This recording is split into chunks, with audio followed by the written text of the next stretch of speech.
again, Siena Lacrosse Gold Club members, joining you from the Anderson King men's lacrosse team. I'm Mike Demos along with Siena head coach John Svack.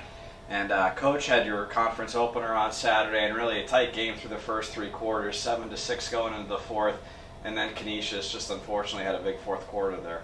They did. We compounded some mistakes and fought all the way through, which is what this team, winning or losing, this is what this group of guys does. But we couldn't get out of our own way a couple times. And what's the old saying? Coaches say freshmen, the greatest thing about them is they become sophomores. Brian Prunty, one of those players who's benefited from that first year now, a sophomore, had arguably his best game on Saturday. And while he wears the number 6, some of his finishes might have had some people thinking old number 30 while he was out there. Well, Brian's worked really hard, on his shooting, and we're going over some of the film stuff. He still has some work, but he's playing hard. He had a great week of practice, and was able to get three goals for us for sure. I know we've talked a lot about some of the young players, but when you look at from an offensive standpoint, all your top scorers are freshmen, a couple of sophomores sprinkled in. Just talk a little bit about, obviously it's good that you have these guys for 4 years, but maybe some of the challenges of not having upperclassmen to look up to from a scoring standpoint, how they've been able to start to shoulder some more of the load, though. Well, our upperclassmen do a great job of leading the way. It doesn't always show up in the stat book. I think we have some freshmen with some good athletic ability.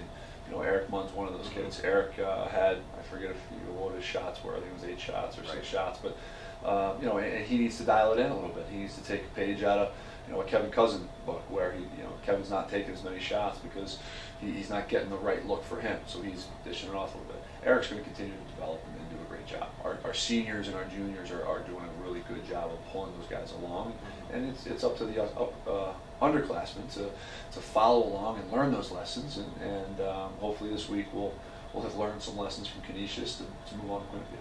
Yeah, and as we mentioned, conference play has started, and now, as coaches like to say, especially when it's typically a one-game week, this is Quinnipiac week now. We're into Quinnipiac week. The Bobcats had a nice year last year, finished second in the MAC, although you guys did beat them here in Loudonville. Just give us kind of an early primer on this matchup with the Bobcats Saturday at noon down in Hamden.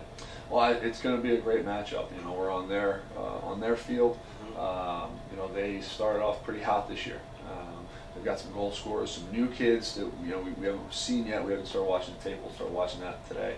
But there's a couple of kids. Foster Cuomo's a pretty good player. I got a couple other kids. A returner in I think it's 26 at the midfield, scores a lot of goals for them. So they're dangerous for sure. They're putting up some points, and we need to figure out a way to stymie some of our double-digit goals being given up. All right, Coach. Thanks so much for your time. Best of luck this week. Thanks a lot. All right, once again, that was Siena Lacrosse head coach John Svack joining us. And again, a reminder, your Saints return to action on Saturday at Quinnipiac. Reminder, that is a noon face-off down in Hamden, Connecticut. Talk to you again next time right here to our Siena Lacrosse Gold Club members.